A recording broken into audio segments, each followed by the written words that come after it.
B ako návrat k sebe. Beh máme v génoch od počiatku. Nemyslím si, že ľudia chápu, ako veľmi dokáže beh zmeniť život. Dovolte mi povedať vám prečo. Beh je ako stlačiť tlačidlo reštart pre vaše telo a myseľ. Naši predkovia behali nielen na prežitie, ale aj na rozvoj, ako jednotlivci alebo skupiny. Preto ak bežíš, tvoje telo nevie, že utekáš pre radosť. Berie to ako boj o život. Okolo 13. mesiaca života urobíme prvé kroky a od tej chvíle sa nám otvára svet. Predstavte si svoje telo ako precízne vyladený stroj. Keď beháte, veľké svaly rozprúdia vnútornú cirkuláciu a pumpujú kyslík do vašich orgánov. A to je ten zázrak. Vaše orgány reagujú lepším fungovaním a produkujú hormóny dobrej nálady, ako sú endorfíny.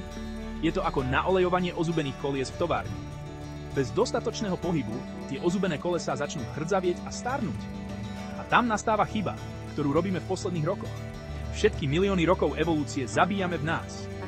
Ale keď sa natiahnete a vykročíte do behu, vaša sebadôvera rastie a uvedomíte si, aký ste schopní. Dosiahnutie vašich bežeckých cieľov sa premieta do všetkých oblastí vášho života, posilňuje vašu vieru v seba a celkové šťastie. A to stojí za to. Tak prečo čakať? Obujte si tenisky a objavte kľúč k zdraviu a šťastiu.